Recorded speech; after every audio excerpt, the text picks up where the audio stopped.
નમો નમઃ.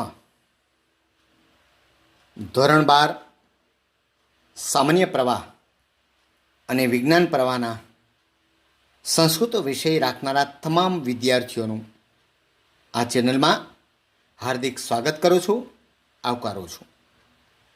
મિત્રો, આજે આપણે ગદ્ય પાઠ 14 જેનું શીર્ષક છે વિવાહ સંસ્કાર, આને આપણે સમજવાનો છે. આપ સૌ જાણો છો કે ગદ્ય પાઠ 11 ને 12 પૂર્ણ થઈ ચૂક્યા છે, પરંતુ જે 13મો ગદ્ય પાઠ છે અનપરાધા અત્ર ભવતી, એને આપણે હાલની તકે લેતા નથી, કારણ કે એવી સંભાવના પૂરેપૂરી છે કે આ પાઠ રદ થાય. આપણો જે કેટલોક અભ્યાસક્રમ દૂર થવાનો છે એમાંનો એક આ પાઠનું પણ સૂચન કરવામાં આવ્યું છે. એટલે આપણે 14મો પાઠ લઈએ છીએ, વિવાહ સંસ્કાર. એની ભૂમિકા અહીંયા તમારા સ્ક્રીન ઉપર જોઈ શકાશે, તમે તમારા પાઠ્યપુસ્તકમાં પણ જોઈ શકશો. તો ભારતીય જીવન પદ્ધતિમાં 16 સંસ્કારોની પરંપરા પ્રચલિત છે. પ્રશ્ન થાય કે આ 16 સંસ્કારો ક્યાં? તો માત્ર હું એનો નામનો ઉલ્લેખ કરું છું.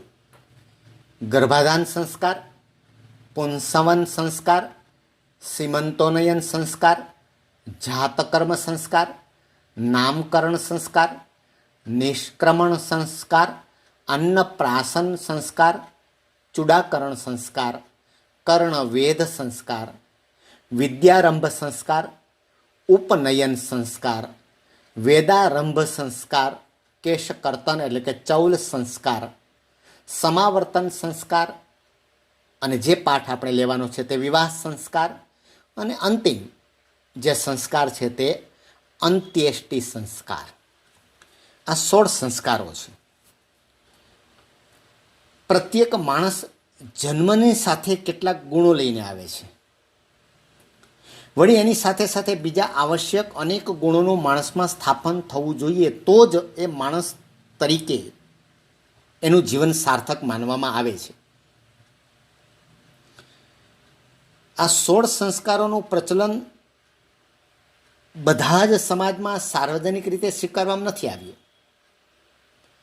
કેટલાક પરિવારોમાં આ સંસ્કારો સીમિત થઈ ગયા છે, પણ સાર્વજનિક અને સાર્વત્રિક સંસ્કારો આપણે 2-4ના નામ લેવા હોય તો એક સીમંતોનયન સંસ્કાર, વિવાહ સંસ્કાર અને અંત્યેષ્ટિ સંસ્કાર. વિવાહ સંસ્કારમાં જે વિધિઓ થતા હોય છે તે વિધિઓનો આધાર શું છે? કલ્પશાસ્ત્ર છે. આ ક્યાંથી આ વિવાહ સંસ્કારનો જે અહીંનો પાઠ આપણે લીધો છે એનું મૂળ ક્યાં છે? તો ક્યાં છે? કલ્પશાસ્ત્રમાં. કલ્પશાસ્ત્ર શું છે સમજીએ આપણે. વૈદિક સાહિત્યમાં વેદાંગ તરીકે પ્રસિદ્ધ 6 શાસ્ત્રોમાં આ કલ્પશાસ્ત્રનો સમાવેશ થાય છે. વેદ કેટલા છે મિત્રો? 4. વેદાંગ કેટલા છે? 6. ક્યાં ક્યાં છે? શિક્ષા, કલ્પ, વ્યાકરણ, જ્યોતિષ, નિરુક્ત અને છંદ. એમાં જે કલ્પ બોલ્યો છું એ કલ્પશાસ્ત્ર, અને કલ્પશાસ્ત્રમાં પાછા 4 ભાગ છે. ક્યાં ક્યાં? ધર્મસૂત્ર, શ્રૌતસૂત્ર, ગૃહ્ય સૂત્ર અને શુલ્વ સૂત્ર. એમાં મુખ્યત્વે જે 3જા નંબરનું છે ગૃહ્ય સૂત્ર, એના આધારે વિવાહ વગેરેને સંસ્કારોનો વિધિ નક્કી થયો છે. પ્રમાણભૂત વિવાહનો વિધિ તમારે જોવો હોય તો ગૃહ્ય સૂત્રનો આધાર લેવો પડે. આ વિધિમાં પરિક્રમા અને સપ્તપદી મુખ્ય છે. આમ તો ઘણા બધા છે, તમને ખ્યાલ છે. પોંખવાની વાત આવતી હોય, જવતલ હોમવાની વાત આવતી હોય, અશ્મારોહણ વિધિ આવે છે, ઘણી બધી વિધિઓ છે. પણ એમાંથી જે મુખ્ય જે આપણા પાઠના સંદર્ભમાં જે છે અને વ્યવહારમાં પણ સમાજમાં પણ જે મુખ્ય છે તે છે પરિક્રમા અને સપ્તપદી. આ બંનેને આપણે સમજશું. અહીં યજમાન અને પુરોહિતનો એક સરસ મજાનો સંવાદ આપ્યો છે આ પાઠમાં. એનો હેતુ એ છે કે એક તો તમે સંવાદ કળાને માણતા માણતા, સંસ્કૃત સંભાષણને શીખતા શીખતા તમે એક સામાજિક વિધિને જાણી શકો છો, સાચી વિધિને જાણી શકો છો. એ મુખ્ય હેતુ છે. પ્રદક્ષિણા વિધિમાં, પ્રદક્ષિણા એટલે ફેરા જે ફરાય છે તે, ક્યારેક વર અને ક્યારેક કન્યા આગળ હોય છે. એના ઉપરથી સૂચન થાય છે કે પરિવારમાં કેટલાક કાર્યોમાં વર આગળ હોય છે, એણે આગળની ભૂમિકાએ રહેવું પડે છે, અને કેટલીક વખત કન્યાએ આગળ રહેવું પડતું હોય છે.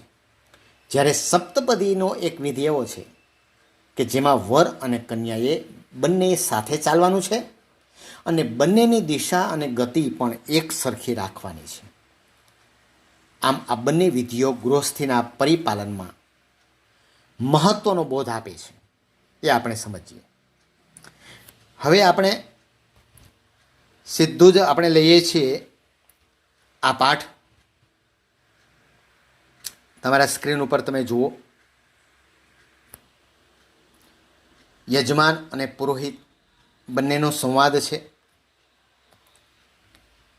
એમાં પેલું યજમાન, યજમાન શું કહે છે? વિવાહે સંસ્કારે વિવિધા વિધયો ભવંતી. અહીંયા એક શબ્દ આવ્યો છે સંસ્કાર. વિવાહના સંસ્કારમાં જુદા જુદા પ્રકારના વિધિઓ હોય છે. મારે અહીંયા તમને બે શબ્દ સમજાવવા છે. પહેલો શબ્દ સમજાવવો છે મારે સંસ્કાર. સંસ્કાર વિવરણાત્મક નોંધમાં પણ પૂછાય. ત્યારે મેં તમને જે 16 સંસ્કારની યાદી આપી, એમાંથી 4, 5, 6 જેટલા યાદ રહીએ એટલા તમારે લખવાના અને કહેવાનું કે એમાંથી 2, 3 આ સંસ્કાર સાર્વજનિક છે. પછી કહેવાનું કે સંસ્કાર શબ્દ સમ વત્તા કૃ ધાતુ પરથી બન્યો છે. સંસ્કાર એટલે શુદ્ધ કરવું તે. આ સંસ્કારમાં શરીરથી જુદા જુદા એવા વર અને કન્યાના બે આત્માઓનું ઐક્ય સાધવાની પ્રક્રિયા પ્રમુખ સ્થાને હોય છે, અગ્રસ્થાને હોય છે. આ સમજાવવાનું એ સંસ્કારમાં. વિવરણાત્મક નોંધ 2 ગુણનો હોય છે. હવે આગળ એક શબ્દ મારે સમજાવવો છે વિધય, એટલે વિધિઓ. હું જો એવું અનુવાદ મેં કર્યો, વિવાહ સંસ્કારમાં જુદા જુદા પ્રકારના વિધિઓ હોય છે. પ્રકારની નથી બોલ્યો. આપણે વિધિ જે શબ્દ છે તે સ્ત્રીલિંગ નથી, પણ વિધિ કેવો એ પુલ્લિંગ છે. એટલે આ ખાસ એક વ્યાકરણનો મુદ્દો સાથે તમને ધ્યાન દોરું છું કે વિવાહ સંસ્કારમાં જુદા જુદા પ્રકારના વિધિઓ હોય છે. તત્ર તેમાં પ્રદક્ષિણા નામના પ્રસિદ્ધો વિધિ એક. તેમાં પ્રદક્ષિણા નામનો પ્રખ્યાત એક વિધિ છે. વિધિનો અર્થ થાય રીત અથવા કર્મકાંડ, પદ્ધતિ. તેમાં પ્રદક્ષિણા નામનો એક પ્રખ્યાત વિધિ છે. કિમ નામ પ્રદક્ષિણા? જો અહીંયા પ્રદક્ષિણા શબ્દ છે. આ પ્રદક્ષિણા શું છે એવો એક પ્રશ્ન યજમાન એટલે કે શિષ્ય, પુરોહિત એટલે આચાર્યને પ્રશ્ન પૂછે છે કે આ પ્રદક્ષિણા શું છે? પ્રદક્ષિણા એટલે ફેરો. મેં કીધું હતું પ્રદક્ષિણા એટલે ફેરો. એ પ્રદક્ષિણા શબ્દ પણ વિવરણાત્મક નોંધમાં પૂછાય છે. તો એમાં તમે શું લખવાનું કે પ્રદક્ષિણા એટલે ફરવું, તે ફેરો. કોઈ પદાર્થ કે આગળ કહેશે આમાં, પણ હું તમને પહેલાં કહી દઉં છું, કોઈ પદાર્થ કે વસ્તુને પોતાની દક્ષિણ દિશામાં એટલે કે જમણી બાજુએ રાખીને તેની ચારે બાજુ ગોળ ગોળ ફરવું, તેને પ્રદક્ષિણા કહેવાય. વિવાહ સંસ્કારમાં આપણને ખબર છે કે વચ્ચે યજ્ઞકુંડ હોય અને વર અને વધુ એ યજ્ઞકુંડની આસપાસ ફરે છે, અને શું કહેવાય છે? પ્રદક્ષિણા કહેવાય છે. પ્રદક્ષિણા કેટલી હોય છે? 4 હોય છે. બરાબર છે? આ બધો ઉલ્લેખ એમાં કરવો પડે. શું કામ 4 હોય છે? તો કે 4 એ પુરુષાર્થ છે. ક્યાં ક્યાં છે? તો કે ધર્મ, અર્થ, કામ અને મોક્ષ. આ બધી વાત આવશે અંદર, પણ વિવરણાત્મક નોંધ પૂછાય તો તમારે આ લખવું પડે. ફરીવાર જોઈએ પ્રથમ પંક્તિ. વિવાહે સંસ્કારે વિવિધા વિધયો ભવંતી. વિવાહ સંસ્કારમાં જુદા જુદા પ્રકારના વિધિઓ હોય છે. તેમાં પ્રદક્ષિણા નામનો પ્રખ્યાત વિધિ છે. કિમ નામ પ્રદક્ષિણા ઇતિ, આ પ્રદક્ષિણા શું છે? ત્યારે પુરોહિત જવાબ આપે છે, સામાન્યતઃ, સામાન્ય રીતે, પ્રદક્ષિણા, આ પુરોહિત આપણે અત્યારે ચાલે છે.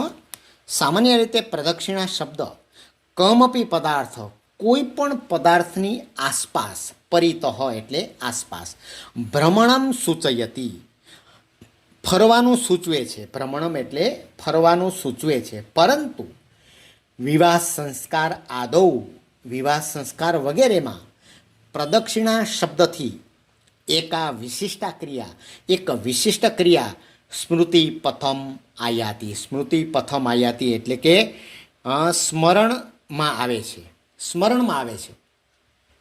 ફરીવાર, સામાન્ય રીતે પ્રદક્ષિણા શબ્દ કમપી, કોઈક પદાર્થની આસપાસ ફરવાનું સૂચવે છે, પરંતુ વિવાહ સંસ્કાર વગેરેમાં પ્રદક્ષિણા શબ્દથી એક વિશિષ્ટ ક્રિયા સ્મરણમાં આવે છે. સ્મૃતિ પ્રથમ આયાથી, સ્મરણ માર્ગમાં આવે છે. એટલે એમ કહ્યું તો ચાલે કે સ્મરણમાં આવે છે. હવે બે જે છે સંવાદ, એ બે સંવાદનો સીધો હું અનુવાદ કરું છું. બરાબર ધ્યાન રાખજો, બહુ સરળ છે. વિવાહ સંસ્કારમાં જુદા જુદા પ્રકારના વિધિઓ હોય છે. તેમાં પ્રદક્ષિણા નામનો પ્રખ્યાત એક વિધિ છે. આ પ્રદક્ષિણા શું છે? ત્યારે કહે છે પુરોહિત, સામાન્ય રીતે પ્રદક્ષિણા શબ્દ કોઈક પદાર્થની આસપાસ ભ્રમણ કરવાનું સૂચવે છે, પરંતુ વિવાહ સંસ્કાર વગેરેમાં પ્રદક્ષિણા શબ્દથી એક વિશિષ્ટ ક્રિયા સ્મરણમાં આવે છે. હવે યજમાન, કા સા વિશિષ્ટા ક્રિયા, તે વિશિષ્ટ ક્રિયા કેમ છે? તમે, કારણ કે પુરોહિતે હમણાં જ કીધું કે વિશિષ્ટ ક્રિયા છે, એટલે શબ્દ તરત પકડી લીધો યજમાને. શું કીધું? કા સા વિશિષ્ટા ક્રિયા, તે વિશિષ્ટ ક્રિયા કેમ છે? હવે પુરોહિત એનો જવાબ આપે છે, વિવાહ સંસ્કાર અવસરે, વિવાહ સંસ્કાર પ્રસંગમાં અવસરે વધુ વરો, દ્વિગુ સમાસ છે, દ્વંદ્વ સમાસ છે, વધુ વરો, વધુ અને વર બને, વધુ અને વર, યજ્ઞ અગ્નિ, યજ્ઞના અગ્નિની આસપાસ, પરિતઃ એટલે આસપાસ, ચતુર્વારમ પરિક્રામતઃ, કેટલી વખત ફરે છે આપણને ખબર છે. ભલે આ સાંભળનારાના કેટલાકના લગ્ન થયા છે ને કેટલાકના નહીં થઈ ગયા હોય, ન થયા હોય ને ચિંતા નથી કરવાની, એના પણ થાય, પણ ફેરા તો 4 જ ફરવાના રહેશે. અહીંયા લખ્યું છે અને બધાએ જોયું છે. આપણા મોટા ભાઈ, મોટા બેન, ગમે એના લગ્નમાં, મિત્રોના લગ્નમાં આપણે ગયા છીએ. વિવાહ સંસ્કાર અવસરે વધુ અને વર, વધુ એટલે પત્ની, વધુ અને વર યજ્ઞાગ્નિ, યજ્ઞના અગ્નિની આસપાસ ચતુર્વારમ પરિક્રામતઃ, 4 વાર ફરે છે. યમ ક્રિયા, આ ક્રિયા લોકે, લોકમાં, પ્રદક્ષિણા ઇતિ નામના, પ્રદક્ષિણા એ નામે પ્રસિદ્ધા અસ્તિ, પ્રખ્યાત છે. આને લોકો શું કહે છે? પ્રદક્ષિણા કહે છે. ફેરા, ભાઈ ફેરા ફરી લીધા તમે, ચાલો પહેલો ફેરો પૂરો, બીજો ફેરો, ત્રીજો અને ચોથો, 4 ફેરા ફરે એટલે લગ્ન પૂરા. ફરીથી, કા સા વિશિષ્ટા ક્રિયા, તે વિશિષ્ટ ક્રિયા કેમ છે? તો પુરોહિત કહે છે, વિવાહ સંસ્કાર અવસરે વધુ અને વર યજ્ઞના અગ્નિની આસપાસ 4 વખત ફરે છે. આ ક્રિયા, યમ ક્રિયા, આ ક્રિયા લોકમાં પ્રદક્ષિણા એ નામે પ્રખ્યાત છે. હું આ બે યજમાન અને પુરોહિતનો સીધો અનુવાદ કરું છું, બરાબર ધ્યાન રાખજો.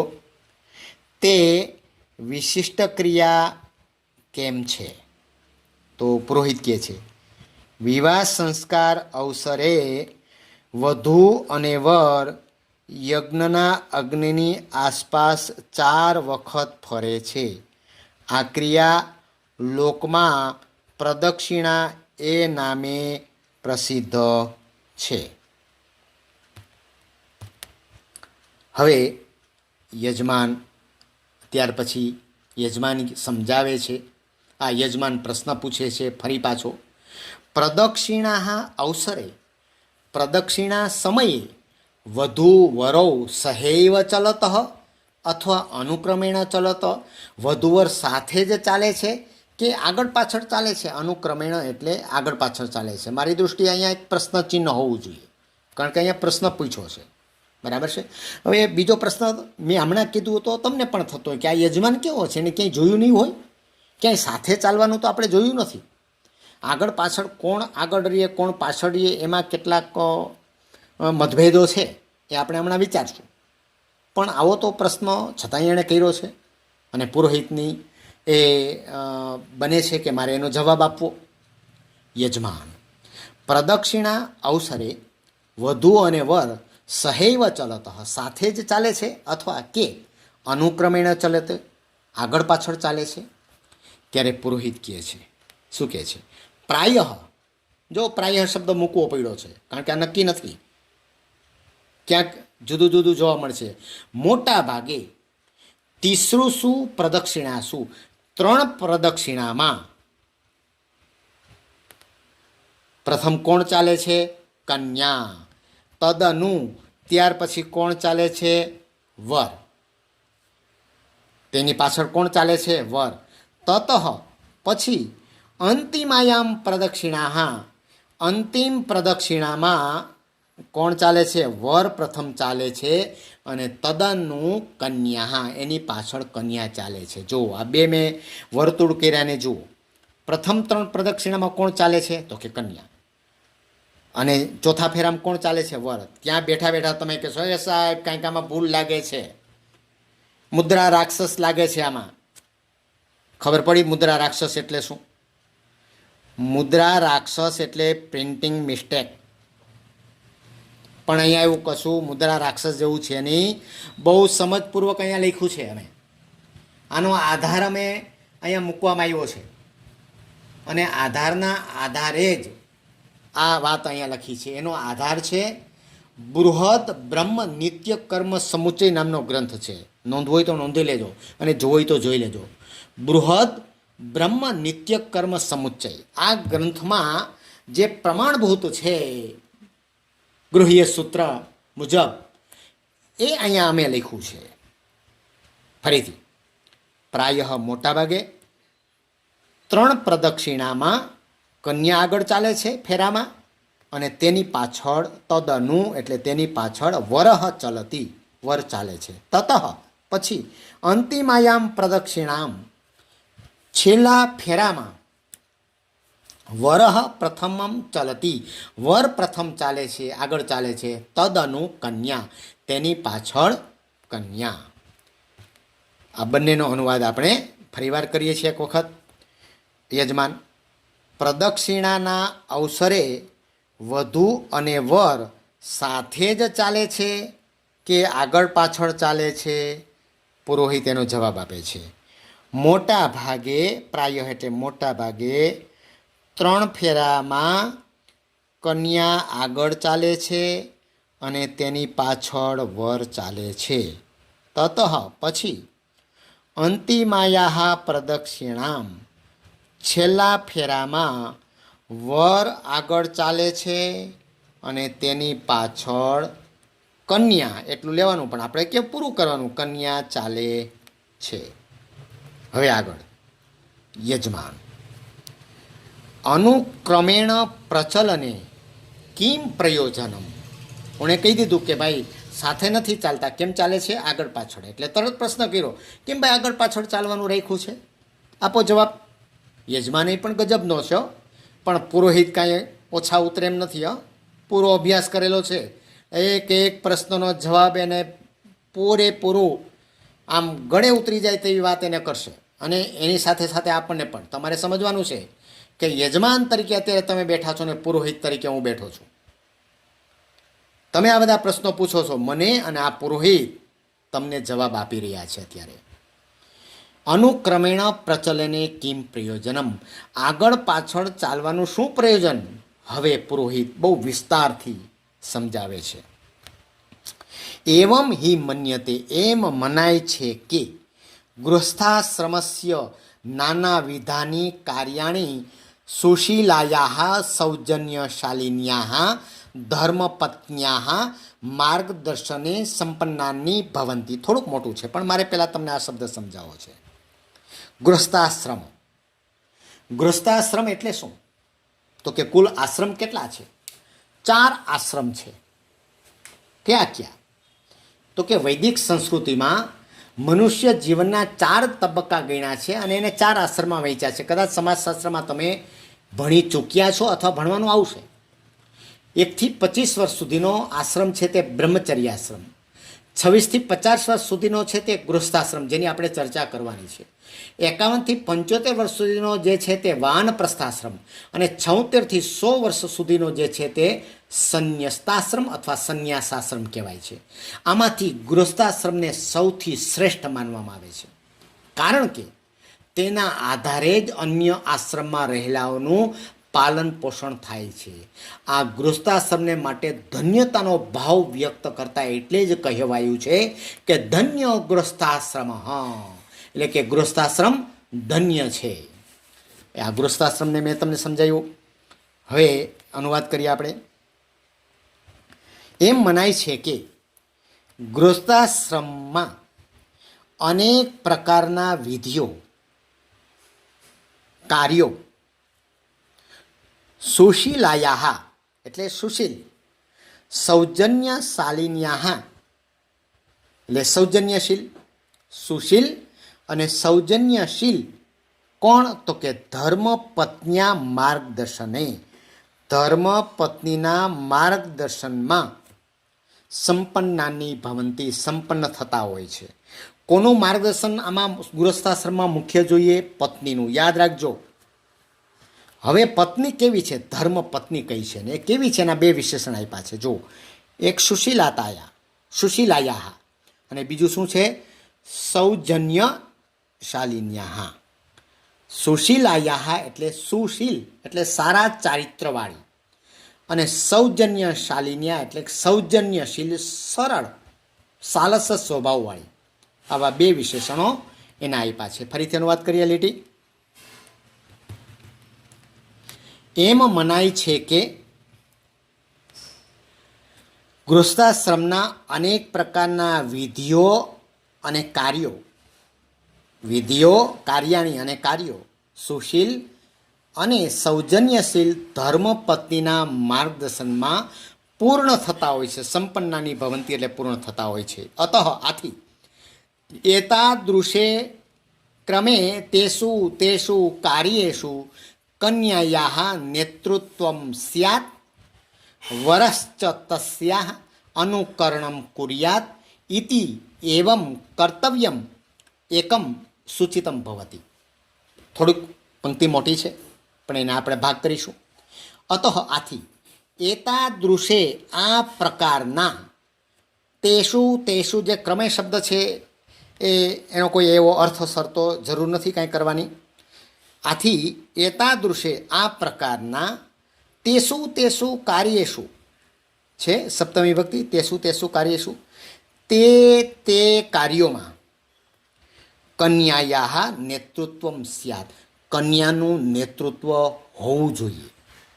અને વરઃ અને વરે તસ્યા અનુકરણમ કુર્યાત, તેનું અનુકરણ કરવું જોઈએ. ઇતિ આમ કર્તવ્યમ એકમ, આમ એક કર્તવ્યનું સૂચિતમ ભવતી, સૂચન થાય છે. એક કર્તવ્યનું સૂચન શું થાય છે? કે એનું નેતૃત્વ છે કોનું? કન્યાનું, અને એને અનુસરવું જોઈએ. ફરીથી આથી એતાદૃશે આ પ્રકારના, તેષુ કાર્યેષુ તે કાર્યોમાં, કન્યાયાः નેતૃત્વમ સ્યાત, કન્યાનું નેતૃત્વ હોય છે. સ્યાત એટલે હોય છે. અને વરે તેનું અનુકરણ કરવું જોઈએ. આમ એક કર્તવ્યનું સૂચિતમ ભવતી, સૂચન થાય છે. જીવનસ્ય પરાર્ધે, જીવનના ઉત્તરાર્ધમાં, પરાર્ધ એટલે ઉત્તરાર્ધમાં, પુરુષસ્ય માર્ગદર્શનમ અપેક્ષિતમ. પુરુષસ્ય, હવે અહીંયા પુરુષની વાત આવી છે. પુરુષનું માર્ગદર્શન જરૂરી હોય છે. અપેક્ષિત એટલે જરૂરી, ભવતી એટલે હોય છે. ઇતિ એમ ચતુર્થ્યામ પ્રદક્ષિણાયામ ચોથા ફેરામાં વરહ અગ્રિમો ભવતી, વર આગળ હોય છે એટલે કે ત્યાં વરનું નેતૃત્વ હોય અને કન્યાએ તસ્ય અનુકરણમ કુર્યાત, તેનું અનુકરણ કરવું જોઈએ. ઇતિ એવમ આમ અપરમ કર્તવ્યમ, એક બીજા કર્તવ્યનું સૂચન થાય છે, બે કર્તવ્યનું સૂચન થાય છે. બરાબર છે. કન્યા અને વર બંને, એટલે જ દંપતીનો જે અર્થ છે તે એ જ પ્રકારની સાથે જોડાયેલો છે, પતિ અને પત્ની. ફરીથી એ લીટી આપણે લઈએ છીએ. અર્થાત અહીંયા એટલે કે ત્યાં વરનું નેતૃત્વ હોય છે અને કન્યાએ તેનું અનુકરણ કરવું જોઈએ. એમ એક બીજા, જો અપરમ એટલે બીજા, અપરમનો શું થાય? બીજા. એક બીજા કર્તવ્યનું સૂચન થાય છે. ફરીથી અનુવાદ આ બંનેનો લઈએ આપણે. યજમાન અનુક્રમે એટલે કે આગળ પાછળ ચાલવાનું શું પ્રયોજન છે? એમ મનાય છે કે ગૃહસ્થાશ્રમના અનેક પ્રકારના કાર્યો, સીધો અનુવાદ કરું છું, સરળ છે એટલે. એમ મનાય છે કે, પહેલી લીટી પુરોહિતની, એમ મનાય છે કે ગૃહસ્થાશ્રમના અનેક પ્રકારના કાર્યો સુશીલ અને સૌજન્યશીલ ધર્મપત્નીના માર્ગદર્શનમાં પૂર્ણ થતા હોય છે. આથી આ પ્રકારના તે કાર્યોમાં કન્યાનું નેતૃત્વ હોવું જોઈએ અને વરે તેનું અનુકરણ કરવું જોઈએ. આમ એક કર્તવ્યનું સૂચન થાય છે. જીવનના ઉત્તરાર્ધમાં પુરુષનું માર્ગદર્શન જરૂરી હોય છે. તેથી ચોથા ફેરામાં વર આગળ હોય છે એટલે કે ત્યાં વરનું નેતૃત્વ હોવું જોઈએ અને કન્યાએ તેનું અનુકરણ કરવું જોઈએ. આમ એક બીજા કર્તવ્યનું સૂચન થાય છે. હવે છેલ્લી પંક્તિ, આ પેજ પરની છેલ્લી પંક્તિ છે. યજમાન શું કહે છે? ભગવાનનો અર્થ મહાશય. મયા એતત શ્રુતમ, મેં એમ સાંભળ્યું છે. મયા એતત શ્રુતમ, મેં એમ સાંભળ્યું છે કે ધર્મ, અર્થ, કામ અને મોક્ષા ચતુર્વિધ પુરુષાર્થા, આ ચાર પ્રકારના પુરુષાર્થો છે. ક્યાં ક્યાં? ધર્મ, અર્થ અને કામ અને મોક્ષ. તમે સમજી શકો. તમને પ્રશ્ન થાય કે ફેરા કેમ ચાર, ત્રણ કેમ નહીં, બે કેમ નહીં, પાંચ કેમ નહીં? તો ચાર છે એની પાછળ આ વસ્તુ રહેલી છે, ધર્મ, અર્થ, કામ અને મોક્ષ. બરાબર છે? આપણે સમજીએ. મહાશય, મયા એતત શ્રુતમ, મેં એમ સાંભળ્યું છે કે ધર્મ, અર્થ, કામ અને મોક્ષ એ ચાર પ્રકારના પુરુષાર્થો છે. તે શું? તેમાં પ્રારંભિકેશુ, પ્રારંભિક શરૂઆતના, ત્રીસુ ત્રણ ફેરામાં કન્યાયા નેતૃત્વમ ભવતી, કન્યાનું નેતૃત્વ હોય છે. અને ચતુર્થે, ચોથામાં મોક્ષ નામકે પુરુષાર્થે વરસ્ય ઇતિ, મોક્ષ નામના પુરુષાર્થમાં વરનું હોય છે. શું વરનું હોય છે? નેતૃત્વ હોય છે. અહીંયા થોડાક શબ્દો આપણે ઉમેરવાના છે. ફરીવાર અનુવાદ. ભગવાન મહાશય, મયા એતત શ્રુતમ, મેં એમ સાંભળ્યું છે કે ધર્મ, અર્થ, કામ અને મોક્ષ એ ચાર પ્રકારના પુરુષાર્થો છે. ચતુર્વિધ પુરુષાર્થા સંતિ, ચાર પ્રકારના પુરુષાર્થો છે. તે શું? તેમાં શરૂઆતના પ્રારંભિકેશુ, શરૂઆતના, ત્રીસુ ત્રણ ફેરામાં, ફેરામાં શબ્દ લઈએ છે, તેમાં શરૂઆતના ત્રણ ફેરામાં કન્યાયા નેતૃત્વમ ભવતી, કન્યાનું નેતૃત્વ હોય છે. અને ચતુર્થે એટલે ચોથા ફેરામાં, અને ચોથા ફેરામાં મોક્ષ નામના પુરુષાર્થમાં વરસ્ય, વરનું નેતૃત્વ હોય છે. સીધો અનુવાદ કરું છું હું. યજમાન શું કહે છે? મહાશય, મેં સાંભળેલું છે કે ધર્મ, અર્થ, કામ અને મોક્ષ એ 4 પ્રકારના પુરુષાર્થો હોય છે. તેમાં શરૂઆતના 3 ફેરામાં કે પુરુષાર્થોમાં કન્યાનું નેતૃત્વ હોય છે અને ચોથા મોક્ષ નામના પુરુષાર્થમાં વરનું નેતૃત્વ હોય છે. અહીંયા જે આપણું પ્રથમ પૃષ્ઠ છે, કારણ કે 2 પૃષ્ઠમાં આ પાઠ વહેંચાયેલો છે. અહીંયા આપણે આ વિડીયો પ્રથમ પૃષ્ઠમાં જેટલો અનુવાદ આવે છે એનો આપણે પૂરો કરીએ છીએ. મિત્રો, હજી બીજો વિડીયો ખાસ જોવાનું રાખજો, કારણ કે એમાં આપણે આ 3 ફેરા કન્યા આગળ શા માટે છે, ક્યાંક વર્ગ આગળ શું કામે છે, એનું પણ થોડુંક આપણે નિરાકરણ લાવવાનો પ્રયત્ન કરીશું. અને બીજું ખાસ મહત્ત્વનું સપ્તપદી. ઘણીવાર તમે સિરિયલમાં, ટીવી સિરિયલમાં કે પિક્ચરમાં જોયું છે કે 7 ફેરા, હકીકતમાં 7 ફેરા હોતા નથી. તો શું હોય છે સપ્તપદી, એ શું છે એને આપણે સમજવાનું છે. બહુ સરસ પાઠ છે. અનુવાદ તો સરળ છે જ, પરંતુ રસ છે, આપણે રસ પડે એવો છે, રોચક છે અને વ્યવહારમાં અને જીવનમાં, સમાજમાં આપણને ખૂબ ઉપયોગી બને તેવો આ પાઠ છે. આપણે કંઈક જીવનમાં આમાંથી કંઈક શીખીશું, એક સંસ્કાર આપણે સારી રીતે મેળવી શકીશું.